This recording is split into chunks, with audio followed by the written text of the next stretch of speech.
सवाल बहुत सारे हैं, एक एक करके अब सवालों पर भी नजर डालते हैं जिनके इर्द गिर्द आज हमारी ये चर्चा रहने वाली है। सवाल नंबर 1, क्या मालदा कांड का बंगाल चुनावों पर असर पड़ेगा? सवाल नंबर 2, क्या एसआईआर का डर दिखाकर भीड़ को भड़काना एक सोची समझी साजिश है?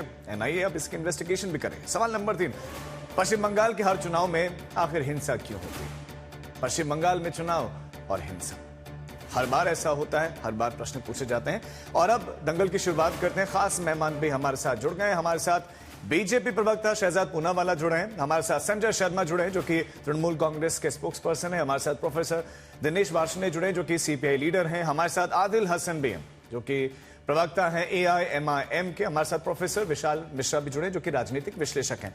लेकिन शहजाद, आज चर्चा की शुरुआत आपसे, क्योंकि सारे सवाल पुलिस पर खड़े हो रहे हैं और सवाल ये कि क्या आपको लगता है कि पुलिस वहां की पश्चिम बंगाल के राजनीतिक दबाव में काम कर रही है?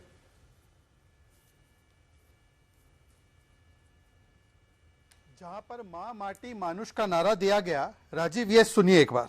Take care of my children. Take care of my children if something happens to me. High Court, take care of my children. ये एक मां की गुहार है। वो 7 जुडिशियल ऑफिसर्स में से ये एक जुडिशियल ऑफिसर एक महिला थी जिनको लगा कि उनका या तो मर्डर या गैंगरेप हो जाएगा, क्योंकि उन्होंने आखिरी वीडियो बना दिया और उसके बाद सुप्रीम कोर्ट को कहना पड़ा कि इस लॉलेसनेस के पीछे कौन है हम सब कुछ जानते हैं। आपकी स्टेट गवर्नमेंट पॉलिटिकली ही बात करती है और आपकी स्टेट में इसी प्रकार से हर चीज का अंजाम होता है। यह सुप्रीम कोर्ट की टिप्पणियां रही और ये केवल एक लौती बार ऐसा नहीं हुआ है। अब आते हैं इस घटनाक्रम पे। मालदा में हम क्या आरोप लगाते हैं छोड़ दीजिए, मैं आपको प्रमाण के साथ बताना चाहता हूं। जो मोफिकुल हसन इस्लाम है, वो इतने सारे आरोप के बाद Z+ सिक्योरिटी वाली ममता बनर्जी के स्टेज पे, उसके अलावा कल्याण बनर्जी के कमरे में, उसके अलावा रिजू दत्ता के साथ प्रेस कॉन्फ्रेंस में, और केवल ये नहीं, ये फिराद हकीम के साथ स्टेज पर। फिर उसके बाद मैं आपको दिखाना चाहता हूं कि एक और नेता इनका टीएमसी का, जिसका नाम है, तो साथ साथ में तारीख भी बता दीजिए। कुरान घोष भी ये सवाल पूछ रहे थे कि तस्वीर के साथ तारीख जरूर बताएं। हाँ, ये प्रेस वार्ता की जो है तस्वीर, ये 2025 की है। 2025 की रिजू दत्ता के साथ प्रेस वार्ता की तस्वीर है। मैं उसके अलावा आपको दिखा रहा हूं, ये है अभी मालदा की घटना का। इसका नाम है हफीजुल मुल्ला प्रधान। ये साउथ 24 परगना का टीएमसी का नेता है। इसने वहीं पर खड़े होकर बयान दिया कि चुनाव के बाद हम जनता के ऊपर स्टीम रोलर चलाएंगे। अब ये गिरफ्तार हो चुका है, टीएमसी का है। उसके बाद उसी दिन की घटना है, सबीना यास्मीन जो कि उनके एक नेता है जो मिनिस्टर दर्जा प्राप्त है, वो भी वहां पर दिखाई दी।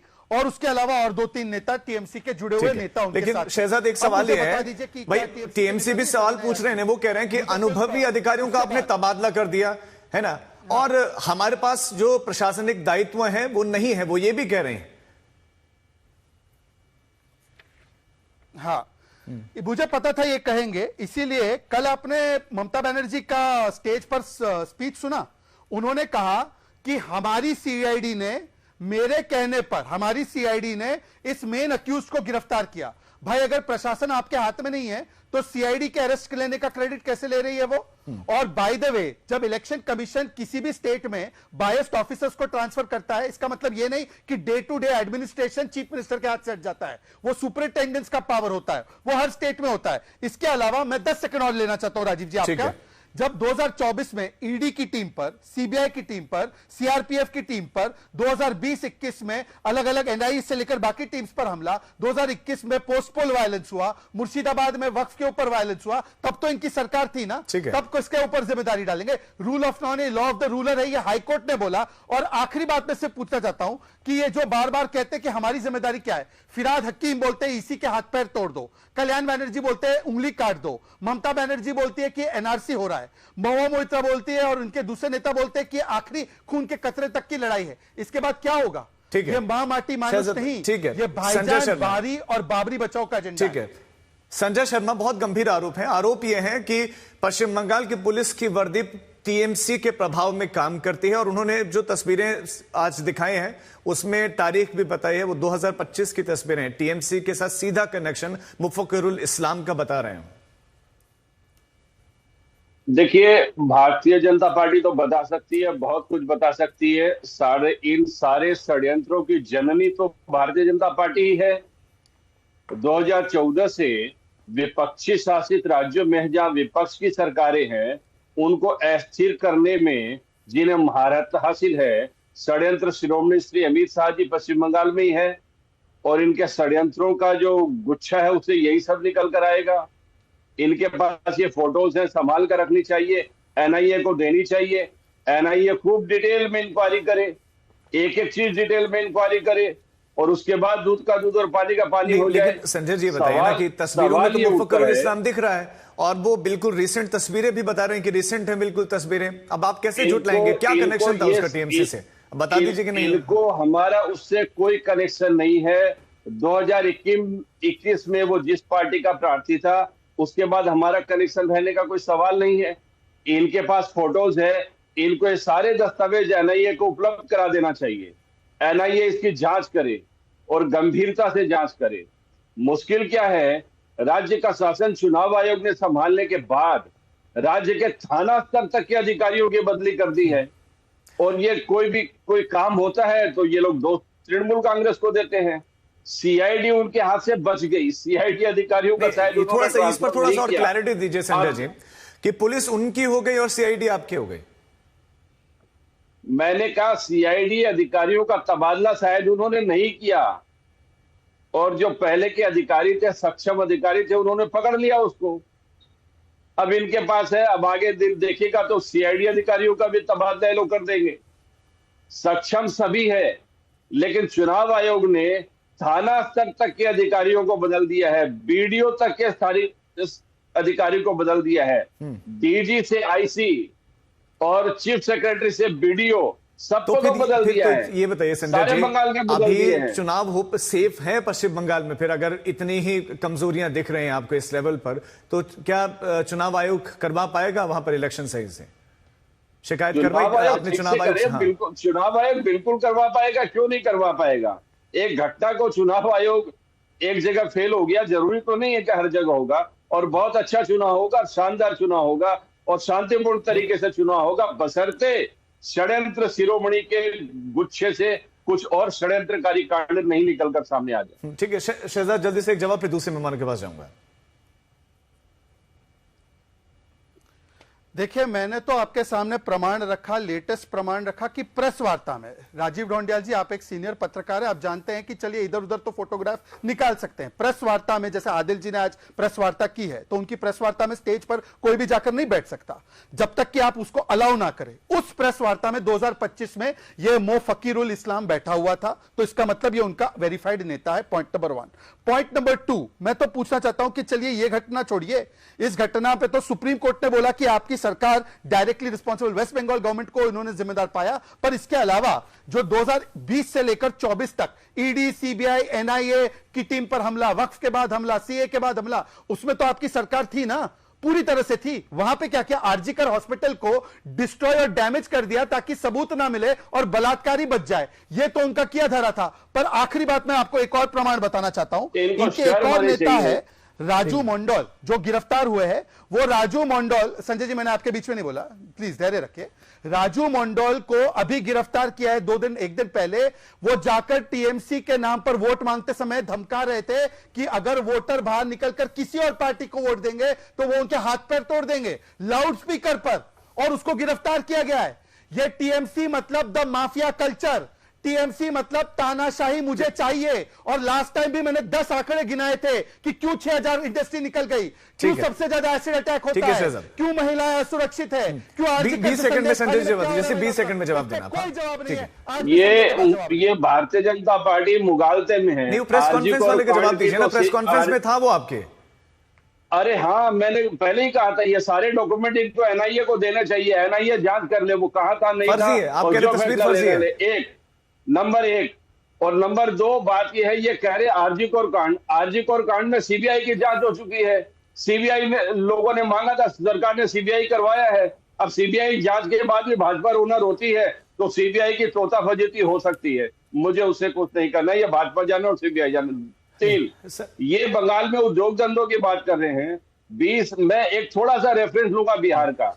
20 संजय साल जी, से बिहार में हम की बिहार सरकारें इन हैं। सब पर हम पिछली डिबेट में वो बात बंगाल कर से चुके हैं, लेकिन related आप है। इस सवाल से वो बच रहे हैं। नहीं संजय जी, आप इस सवाल से बच रहे बंगाल से हैं। प्रेस related कॉन्फ्रेंस में वो मैं आपके उनके एनआईए को सवाल दिए का नहीं दी, वो बात की बात, आप इस पर जवाब दीजिए ना। आपकी प्रेस कॉन्फ्रेंस में क्या कोई भी आकर बैठ जाता है? आपकी प्रेस कॉन्फ्रेंस में बैठा हुआ है वो।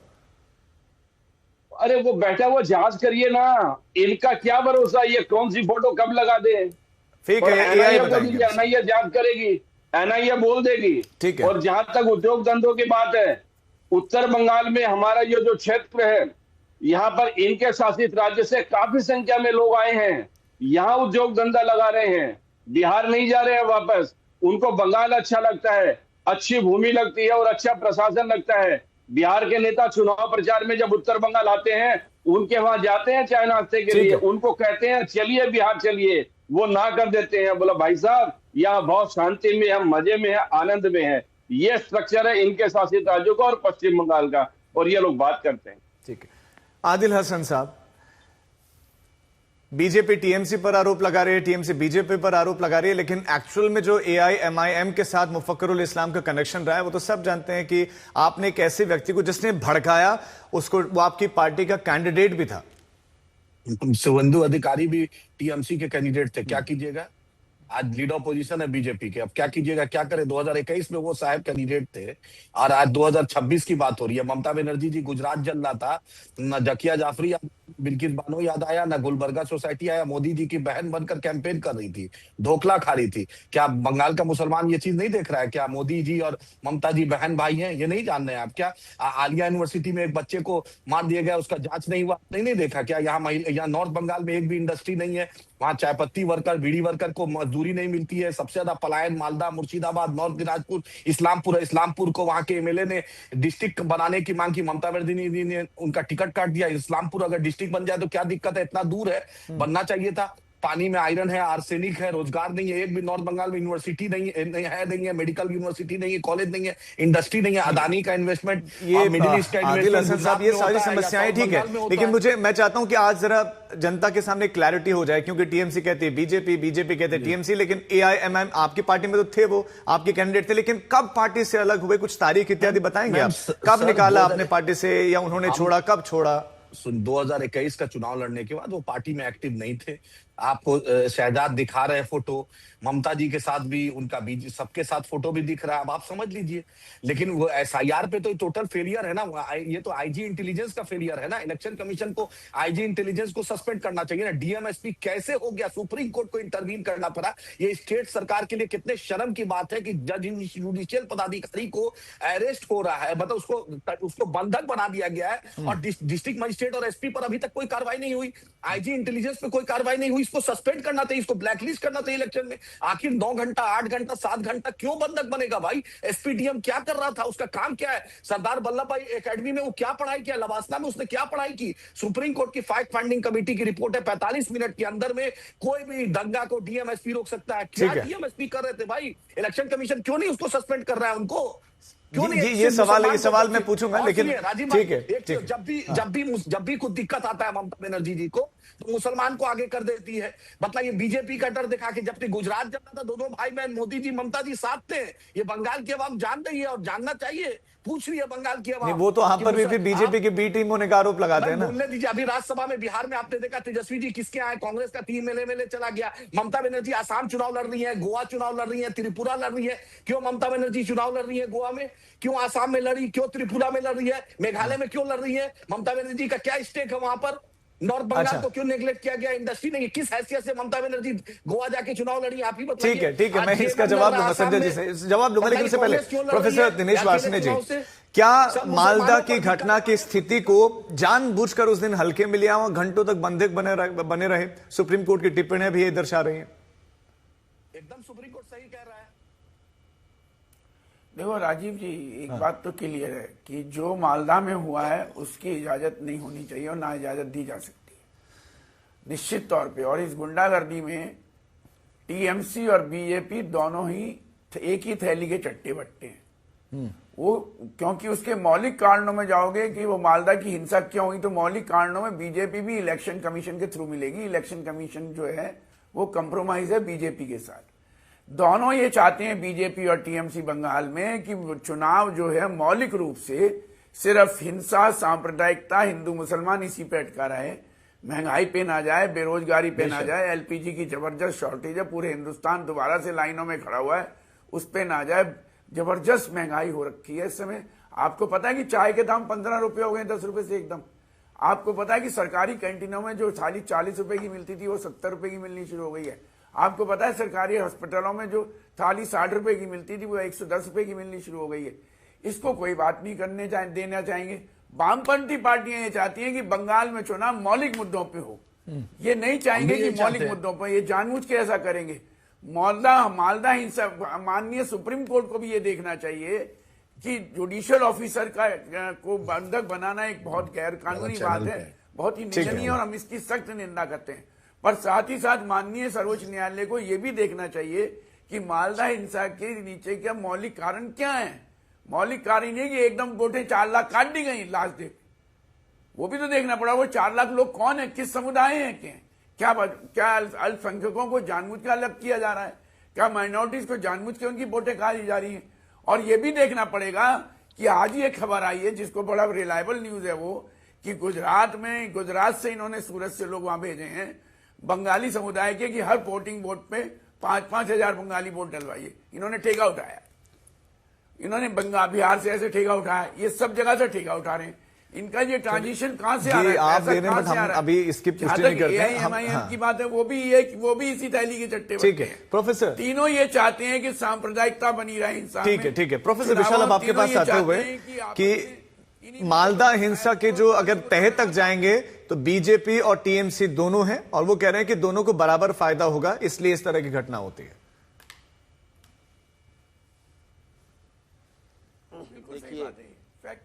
बहुत ही विचित्र स्थिति है। आप ये बताइए हमें कि जब पद की शपथ ली जाती है तो संविधान की शपथ ली जाती है थ्योरी के थ्रू काम कर रहे हैं। ठीक है, आपकी बात आ गई। ठीक है, ली जाती है, वो पैनिक बटन ठीक है। अभी प्लीज, अभी विशाल जी का समय। विशाल जी। हाँ राजू जी, जब कोई भी पद संवैधानिक पद की शपथ लेता है, चाहे वो मंत्री की शपथ लेता हो, चाहे वो सीएम की शपथ लेता हो, तो संवैधानिक पद की जो है संविधान का शपथ होता है। और उसी संविधान के तहत हमारी माननीय न्यायपालिका है। माननीय न्यायपालिका के निर्देश पर एसआईआर का काम चल रहा है। आप बताइए मालदा की घटना क्या दर्शाती है? ये खुलेआम संविधान के मूल्यों का उल्लंघन है कि नहीं है? मतलब आप बताइए। और माननीय न्यायपालिका की टिप्पणी तो जरा देखिए, किस तरीके से टिप्पणी की गई। तो ये साफ साफ दर्शाता है कि पूरी तरीके से, मैं तो ये कहूंगा कि बंगाल में जो लोकतंत्र है वो बिल्कुल वेंटिलेटर पे जा चुका है। जा देखिए तो आप किस तरीके से वो बंगाल आज की डेट में अपने अस्मिता के लिए जो है यहाँ पे जो है इलेक्शन है, बंगाल की संस्कृति के लिए, सोनार बांग्ला के लिए है। ये विकास की बात कर रहे हैं, सिर्फ और सिर्फ तुष्टीकरण।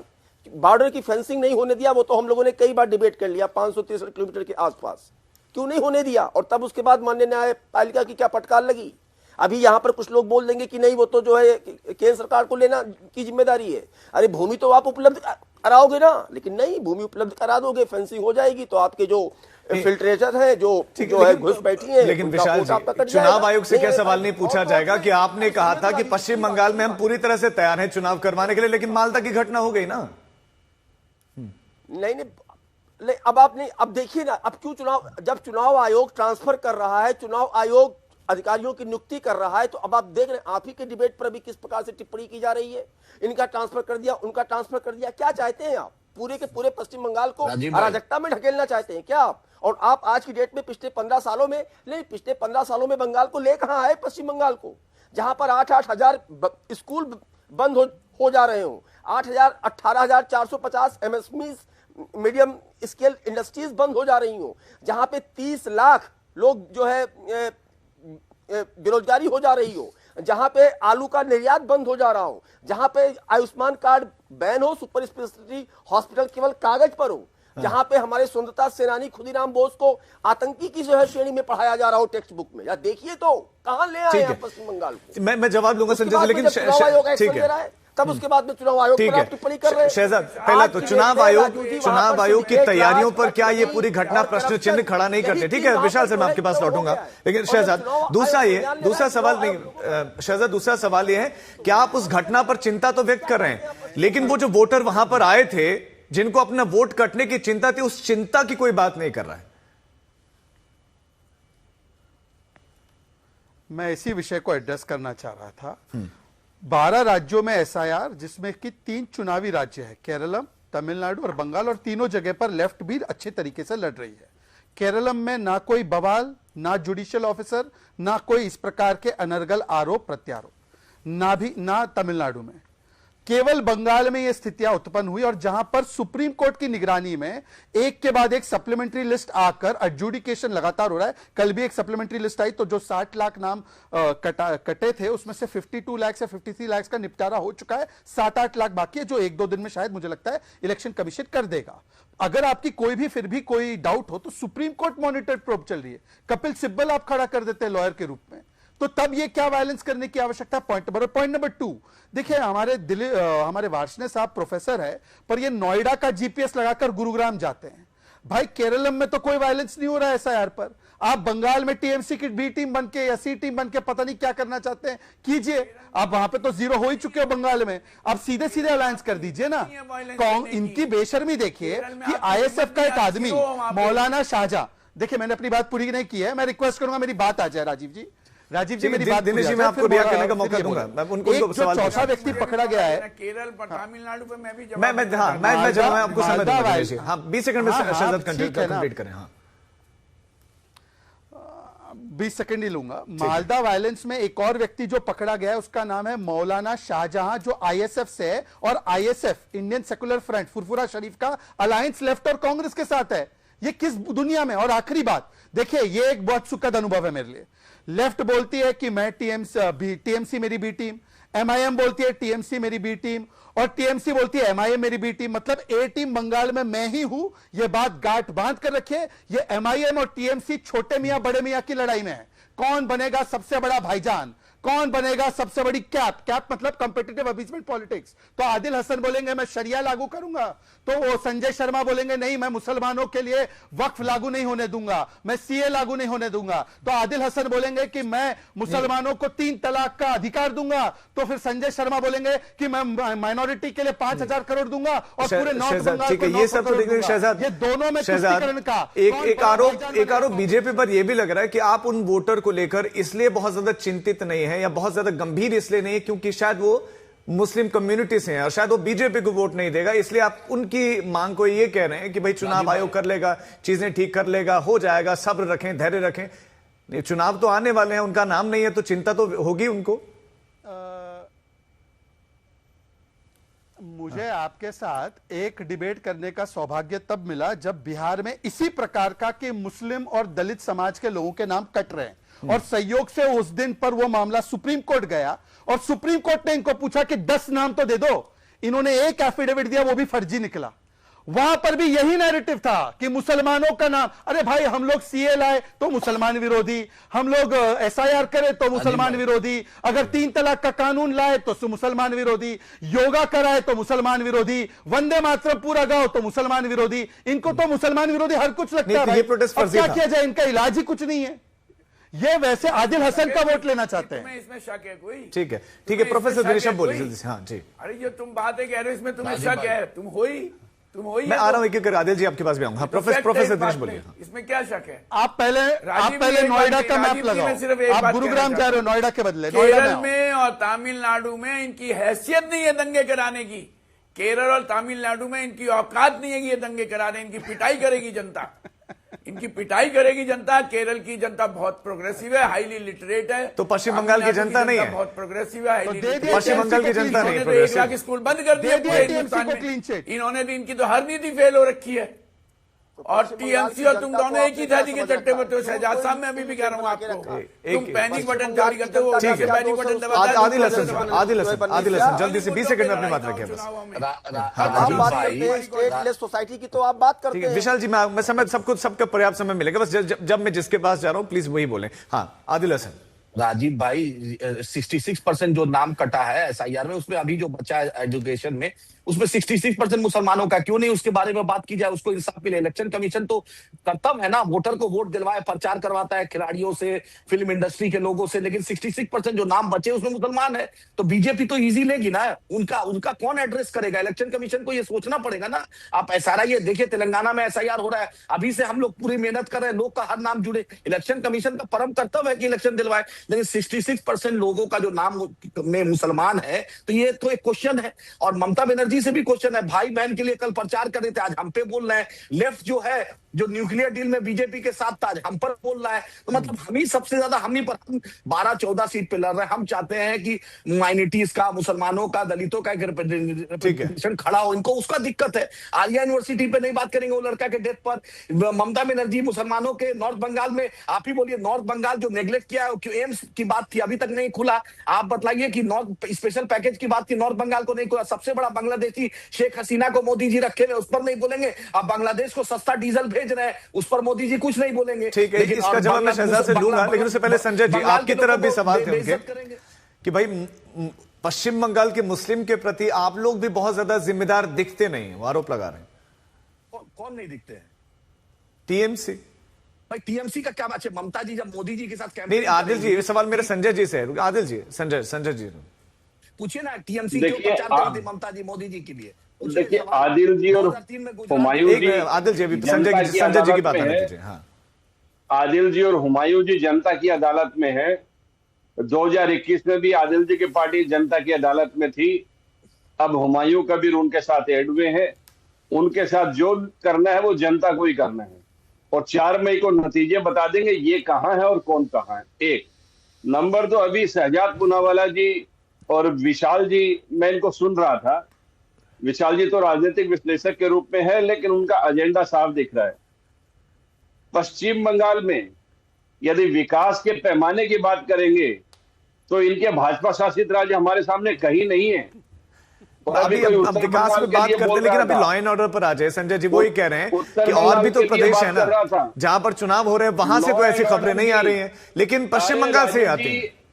अरे राजीव जी, NCRB का डाटा है, उनका कहना है कि बंगाल में सबसे अच्छी लॉ एंड ऑर्डर है, कलकत्ता सेफेस्ट सिटी है। नए तरीके से बताने का कुछ नहीं है। और अभी जो चुनाव के समय गंडगोल और षड्यंत्र हो रहे हैं, ये दुर्भिसंधि शांतिमूलक षड्यंत्रों में भाजपा शामिल है, इसमें कोई दो राय नहीं है। अच्छा। और आने वाले दिनों में 2021 में भी इन्होंने बंगाल की जनता को बहुत बदनाम करने की कोशिश की। जनता ने इन्हें सबक सिखाया, नहीं सुधरे तो 24 में 18 से 12 करके इनको सबक सिखाया।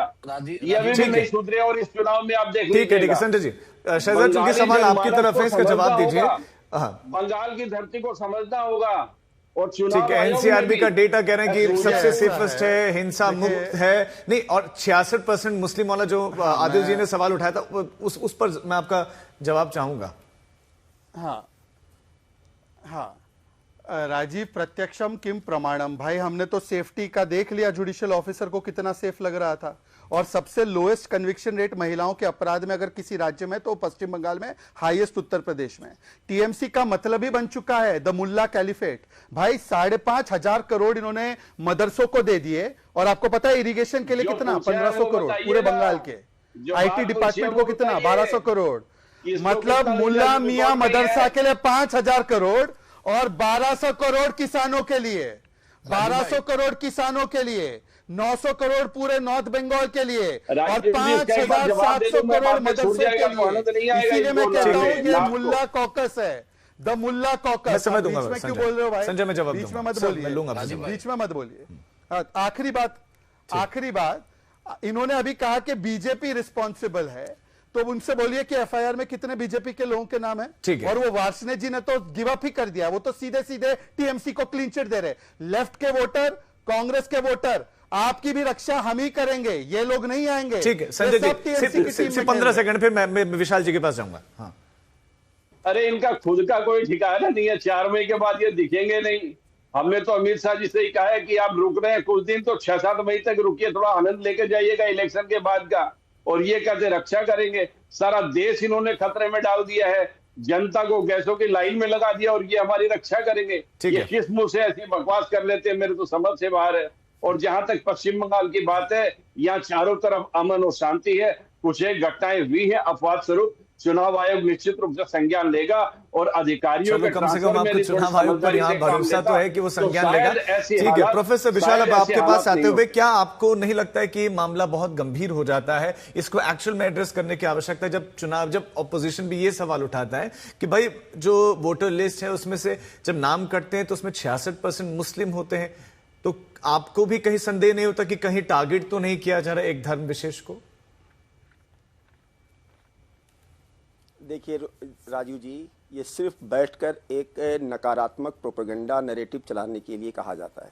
आप मुझे बताइए, जब चीफ जस्टिस ने, ऑनरेबल चीफ जस्टिस ने चुनाव आयोग को निर्देश दे दिया है, चले सुनिए, कि एसआईआर प्रक्रिया से जुड़े जो भी वेब पोर्टल में हो, उनमें जो भी मौजूद तकनीकी खराबी हो या कमियां हो, उनको दूर किया जाए। सप्लीमेंट्री नहीं, अब सुनेंगे क्यों? अभी तक तो आप कह रहे थे कि जो है, अभी तक तो आप कह रहे थे कि आपकी सुनवाई नहीं होती है, अभी तक आप कहते हैं कि सुनवाई नहीं होती है, फिर ये कहा गया कि नहीं कहा गया कि जो भी दावे सही पाए गए हैं उनके लिए सप्लीमेंट्री लिस्ट प्रकाशित हो? कहा गया कि नहीं कहा गया? जो दावे खारिज किए गए हैं उनके लिए ट्रिब्यूनल बनाने की बात की गई कि नहीं की गई? तो आप इस तरीके से बैठ के एक तरफा एजेंडा ना चलाया करिए। और जहां तक आप विकास की बात कर रहे थे, तो जिला राजू जी से पूछिएगा कि 27.5 विशाल जी, आपको ये लग रहा है कि जो 66% का आरोप है वो एजेंडा है, वो रियलिटी नहीं है? अब डाटे पर बात करिए, तथ्यों पर बात करिए, फैक्ट्स पर बात करिए। वहां पर 27.5% एसिड अटैक के आंकड़े आते हैं। सोचिए तो कहां गई वो माँ माटी मानुस की बात जो आपकी जो है की जा रही थी, और जो वो जो है जो जुडिशियल ऑफिसर्स को जो अरेस्ट कराने की बात हुई थी, उसमें कितने लोग जो है माँ से जुड़े थे बताना? लेकिन नहीं, बात इसलिए जब कोई तथ्यों पर बात कर देगा, फैक्ट्स पर बात कर देगा, तो उसको कहा जाएगा कि आप बैठकर उनकी बात कर रहे हैं। बताइए ना, महिलाओं के खिलाफ जो है मैं एक एक करके प्लीज, जब जिसका टर्न आएगा प्लीज वही बोले, मुझे मजबूरन फीडर राउंड करना पड़ेगा ऐसे। पश्चिम बंगाल को खड़ा कर दिया, ठीक है। वो पश्चिम बंगाल जो स्वतंत्रता के समय जिसका इंडस्ट्रियल प्रोडक्शन का क्या हुआ करता था, आज आपने कहां लाके खड़ा कर दिया। ठीक है, आपका सवाल संजय जी की तरफ है, लेकिन मैं आदिल जी पहले आपका एक रिएक्शन इस पर चाहूंगा, उसके बाद मैं संजय जी के पास जाऊंगा और दिनेश जी के पास। शेख हसीना को ही रखे हुए हैं, बांग्लादेशी के नाम पर बंगाली लोग को मारा जाता है। 66% मुसलमानों का परसों नॉमिनेशन का लास्ट डेट है। बतलाएं कि इलेक्शन कमीशन कब क्लियर करेगा? बीजेपी को जानती है, इसलिए चुप है इस पर। 66% पूरे लिस्ट चेक कर लीजिए, वो लिस्ट पूरा खुल भी नहीं रहा है। फैक्ट फाइंडिंग आर्ट न्यूज ने सर्च भी करके उसको डाला है ट्विटर पे, लिस्ट भी 66% मुसलमानों का नाम कटा हुआ है। परसों लास्ट डेट है नॉमिनेशन का, वो कैसे वोट देगा? वो चुनाव लड़ना चाहता था, उसको तो चुनाव लड़ने से आप रोक दिया। अब इतनी बड़ी आबादी को, ये सुप्रीम कोर्ट में इलेक्शन कमीशन को इस बात पे आना पड़ेगा कि इतनी बड़ी आबादी को आप वोट देने से क्यों रोक रहे हैं, किस जरिए से रोक रहे हैं? आखिर हाई कोर्ट के जज का नाम क्यों नहीं आया? ये तो जवाब देना पड़ेगा ना इलेक्शन कमीशन को। बड़े बड़े लोगों का नाम नहीं आया, बड़ा भाई का आया तो छोटा भाई का नहीं आया, छोटा भाई का आया तो मां का नहीं आया। इससे बड़ा नाइंसाफी क्या हो सकता है? ये तो ग्रॉस इनजस्टिस है। इलेक्शन कमीशन आदिल जी प्रोसेस बंद तो नहीं हुआ ना, प्रोसेस चल रहा है। अगर उनके पास डॉक्यूमेंट्स है, सबमिट करेंगे, मिल जाएगा, नाम आ जाएगा। है नॉमिनेशन का, परसों तो लास्ट डेट है। आप ही बताइए वो कैसे चुनाव लड़ेगा अगर चुनाव लड़ना चाहता है तो? लिस्ट डाली हुई है बेकार की बात। परसों लास्ट डेट कैसे क्या करेगा? स्क्रीनशॉट न्यूज डाली आप उसको एजुकेशन में डाल दिया, उसको लाल निशान लगा दिया आपने। आप इतनी बड़ी आबादी के साथ नाइंसाफी कैसे कर सकते हैं? ठीक है, नहीं दिनेश जी, मैं आप ही के पास हूं। ये बताइए कि 66% में से जो अभी दावा कर रहे हैं आदिल जी, उसमें से आपको क्या लगता है कि कितने लोग कर पाएंगे? मतलब कितने लोगों की लिस्ट में नाम आने की संभावना है? ये परसेंटेज कितना बड़ा हो सकता है जो बाहर हो सकता है वोट से?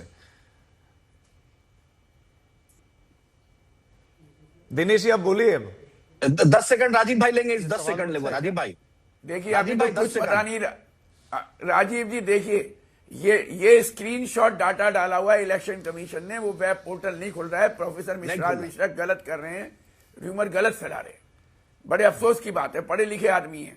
दूसरी बात, अभी तो 2 दिन में चुनाव कमीशन और खेल करेगा, चुनाव आयोग और खेल करेगा। वहां चुनाव को फेयर होने ही नहीं देगा, लिखवा के रख लीजिए आप, क्योंकि वो कंप्रोमाइज है बीजेपी के साथ। अच्छा राजीव भाई 10 सेकंड दीजिए। राजीव भाई चलिए आदिल जी 10 सेकंड, फिर मैं शहजाद के पास जाऊंगा। प्रधानमंत्री एसआईआर के वक्त सीमांचल भी आए थे, पूर्णिया में घुसपैठ बोले थे 2024 के लोकसभा में। 25 में एक भी घुसपैठ नहीं दिखा पाए। क्या प्रधानमंत्री सीमांचल के लोग से माफी मांगेंगे? बतलाइए 66% कोई कम होता है ठीक है, क्या? done. वो चुनाव नहीं लड़ शहजाद, सकता, वो वोट नहीं शहजाद। दे सकता, प्रधानमंत्री माफी मांगेंगे। ठीक है, हो गया, आपकी बात आ गई आदिल। सवाल पूछें, जवाब भी तो ले लेंगे ना शहजाद। नहीं, कॉम्प्रोमाइज है, आरोप है, चुनाव आयोग आपके इशारे पर काम कर रहा है, घुसपैठ के सवाल दूसरे राज्य में उठाए, क्या हुआ उनका, सबका जवाब एक साथ दीजिए। बांग्लादेशी को नहीं दिखा पाया। मैं जवाब दे सकता हूँ। सीमांचल का मैं जवाब दे सकता हूँ कि चीखते रहेंगे, चीखने से कुछ नहीं होगा आदिल भाई। अरे जानते मैं हैं, अपना चीखते जवाब तुमने, देता हूँ। तुम्हारा देखिए, नहीं, ऐसा तुम्हारा है सुनना कि नहीं चाहते। बैरिस्टर साहब तो बहुत बड़े, ऐसा है, कान खोल के सुन लो, बंगाल की धरती पे सुन कभी लो। बाबरी नहीं बना पाओगे, ये गांठ तुम्हारी बांध कर रख औकात लो। नहीं है, तुम्हारे समझ रहे हो कब ना? तक कांग्रेस के दलाल समझ थे, लो। बीजेपी ये के औकात दलाल थे। इत्यादि तुम्हारी प्लीज। औकात नहीं है, समझे? मैं तुम ऐसे दिखा शब्दों की दो। निंदा करता हूं। मैं, मेरे डिबेट में आया हुआ एक एक व्यक्ति प्लीज सही से आचरण करे, वरना मुझे फेडर डाउन करना पड़ेगा और आपको नमस्कार भी करना पड़ेगा। मुझे उसमें भी मैं बिल्कुल भी हिचकिचाऊंगा नहीं। सभ्यता के दायरे में रहते हुए एक एक शब्द का चयन करें प्लीज, मेरी आप सबसे रिक्वेस्ट है। हाँ, शहजाद अपनी बात कंप्लीट करें। राजीव, मैं अपनी बात कर लेता हूं। मैं तो कह रहा हूं कि लंदन से पास आउट हमारे बैरिस्टर साहब से शायद ही कोई बड़ा वकील होगा इस देश में। तो बैरिस्टर साहब हुमायूं के साथ हाथ में हाथ डालकर घूमने से अच्छा सुप्रीम कोर्ट में सीमांचल की भी लड़ाई लड़ लेते, दिखा देते कि कितनों पर झूठे आरोप लगे और गलत नाम कटे हैं, और यहां के भी 66% जो बता रहे उसमें से 10 आध केस ले लो। आदिल हसन तो खुद लेंगे, हम परिवार सुप्रीम से, कोर्ट में जो गए हैं। अदालत से शहजाद जुड़ा को हुआ नहीं पता परिवार है। आदिल हसन इधर बकैती करने से अच्छा कोर्ट चले जाओ, इधर बकैती करने से अच्छा चुप कोर्ट चले जाओ, बकैती इधर मत करिए। और ना बाबरी बाबरी बनने नहीं वाला आपका कोई, बच्चा हो, अभी तुम्हारी जानकारी आपको नहीं है। बाबरी बनाने नहीं देंगे हम। तुम्हारे बाप की औकात नहीं है रोकने की, याद रखो। आ जाओ बंगाल में आ जाओ, देख लेंगे कौन बच्चा। आदिल जी, मतलब मैंने इससे पहले भी आपको समझाया, मैं तो सभ्यता के दायरे में तो बड़े बड़े प्यार से आपको समझा रहा हूं। आप कैसे शब्दों का प्रयोग कर रहे हैं? क्या आम बोलचाल में अपने घर पर भी आप इस तरह की भाषा का प्रयोग करते हैं? मतलब आप एक पार्टी को रिप्रेजेंट कर रहे हैं, लेकिन आपकी भाषा, मतलब मुझे कहना पड़ेगा, सड़क छाप जैसी है। ये बिल्कुल उसी तरह की भाषा है। पढ़े लिखे लोग इस तरह की भाषा का इस्तेमाल नहीं करते हैं। आपके शब्दों में गहराई नहीं है, आपकी बात में गहराई नहीं है। नहीं, अब आपका फीडर अभी डाउन रहेगा। संजय जी, आप सवाल बहुत सारे टीएमसी की तरफ थे, आप बोलें। जी, अभी जो शहजाद जी और आदिल जी की बात कर रहे थे, यही ग्राउंड रियलिटी है पश्चिम बंगाल की। और ये दोनों ऐसे ही करके बंगाल की जनता को बरगलाना चाहते हैं और माहौल को ऐसा ले जाना चाहते हैं कि बस भाजपा का लाभ हो जाए। लेकिन बंगाल की सचेतन नागरिक जागरूक है, भारतीय जनता पार्टी को जानते हैं, प्रधानमंत्री जी के झूठ को जानते हैं, अमित शाह के षड्यंत्रों को पहचानते हैं। इसलिए भाजपा को 18 से 12 करके साइज कर दिए हैं और आने वाले चुनाव में इसका नतीजा आप बखूबी देख पाएंगे। और जहां तक ये घटना है, एसआईआर की प्रक्रिया है, तृणमूल कांग्रेस ने फर्स्ट डे से, डे 1 से ये कहा चुनाव आयोग से, इतनी जल्दी संभव नहीं है। आज देखिए, इतनी बड़ी संख्या में लोगों को एडजुडिकेशन में डाल के छोड़ दिया है। भारी संख्या में सूजापुर, मोथाबड़ी, ये जो अंचल है, सूजापुर में अकेले में 2.5 लाख के लगभग वोटर है, 2,51,000 के लगभग वोटर है, और लगभग 1,34,000 वोटों को एडजुडिकेशन में डाल के छोड़ दिया है। लोगों में डर नहीं फैलेगा, भ्रम नहीं फैलेगा, तो क्या फैलेगा आप बताइए। ठीक है, लास्ट 20 और सेकंड, ये जो जिम्मेदारी लास्ट 20 चुनाव आयोग सेकंड। को लेना चाहिए। और ये खाली सुजापुर की स्थिति नहीं है, सारे बंगाल की ये स्थिति करके रखी है। इन्होंने मथुआ संप्रदाय से, अबे चुप रहो लास्ट यार। 20 सेकंड। नहीं संजय जी, समय समाप्ति की हो रहा है। Last 20 second. हम चुप थे ना, अब हम बोल रहे हैं, थोड़ा सुनो, सुनने की हिम्मत रखो। मैं केवल सारे स्टार्टिंग बंगाल की में, ये स्थिति करके रखी है आपने मुझे समय दिया है ना, और बंगाल में संजय जी, आपने मुझे समय दिया है कि ये इनको प्लीज वाचने जल्दी, को समय समय कम दिया। है। Thank you. हाँ राजीव जी, जिस बात से शुरुआत हुई, क्या मोफक्किरुल हुसैन इस्लाम इनके मंच पे था? क्या इनका नेता हाफिजुल मुल्ला प्रधान गिरफ्तार हुआ? क्या सबीना यास्मीन इनकी नेता है? थी। क्या इसके ऊपर कोई जवाब है संजय का? नहीं है। मालदा की वायलेंस इन्होंने कराई। ठीक, समय इतनी ही इजाजत दे रहा। आप सभी मेहमानों का हमारे साथ जुड़ने के लिए बहुत शुक्रिया। मालदा की घटना पर अब जो राजनीति है वो देखने को मिल रही है, लेकिन चुनावों के दौरान, चुनावों से पहले पश्चिम बंगाल में कोई सा भी चुनाव हो, हिंसा होना निस्संदेह चिंता का विषय है।